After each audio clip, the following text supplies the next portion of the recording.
Hello everyone, Lewis Crompton here, and this is not financial advice.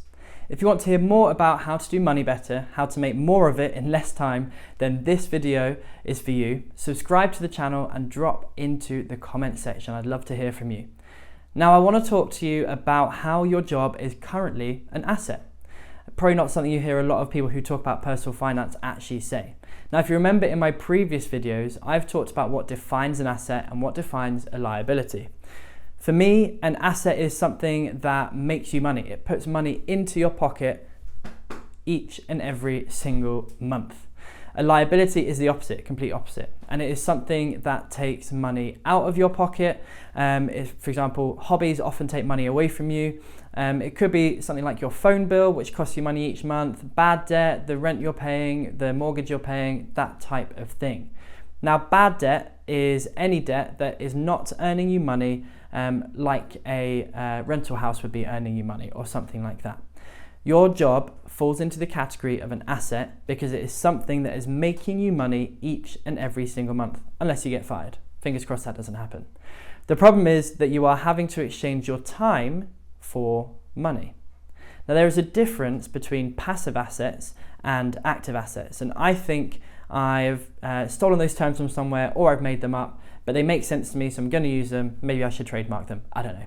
A passive asset is something like property investment. You do the work once, you buy the property, you renovate it, you rent it out, and then every single month thereafter, if it's tenanted, it makes you money.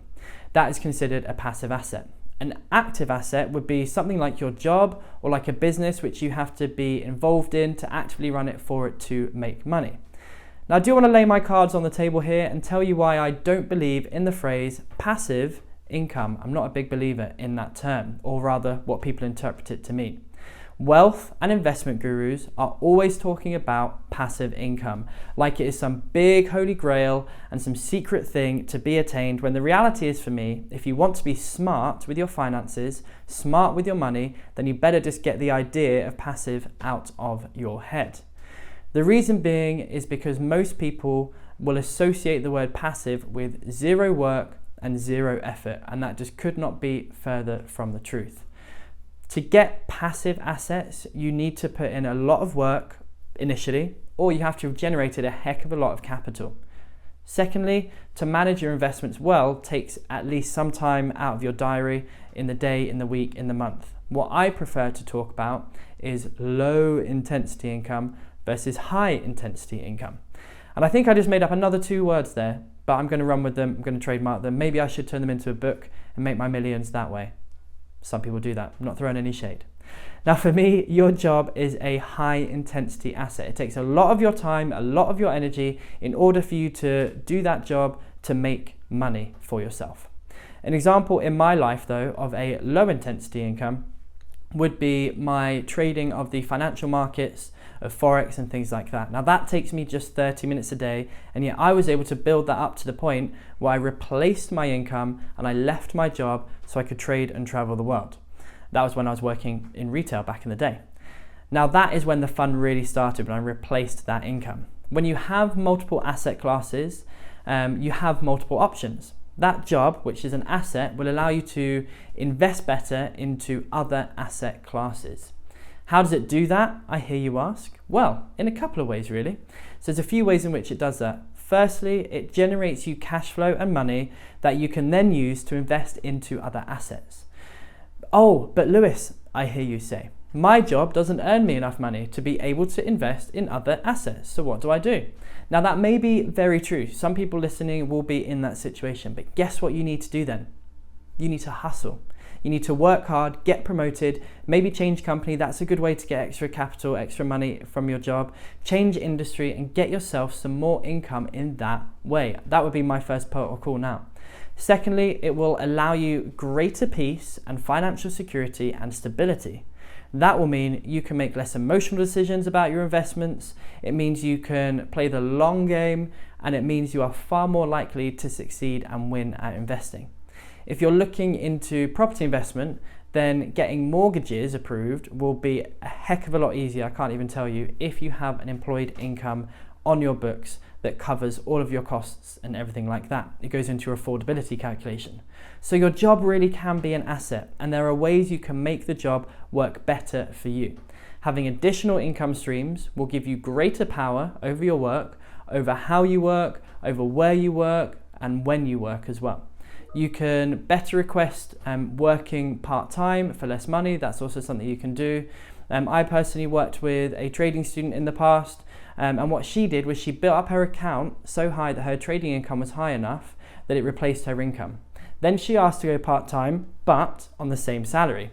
She had no fear of them saying no or being fired because she already had enough income from her trading. So what she did is she wanted to still work. She loved what she did. She was passionate about it. She enjoyed it, but she just didn't want to work quite as much as she was for that money. Now, what do you think they said? They actually said yes. Now that is making your job work for you, but I will say she was very good at her job. She was highly valued there. However, let us talk about the flip side, and there is a big flip side to this. Now, what your job will also be doing is it will be taking away from you. It takes away your time, it takes away your energy. In some cases, it can even take away your health or deteriorate that, and it does that in a number of ways, not just physically, but also mentally and emotionally. If it's a very physically demanding job or an incredibly stressful one, then we can see those knock-on effects and our families notice it too. What I want to help you all to do, every single person that listens to this, is to only work in a way that you love while having less financial stress.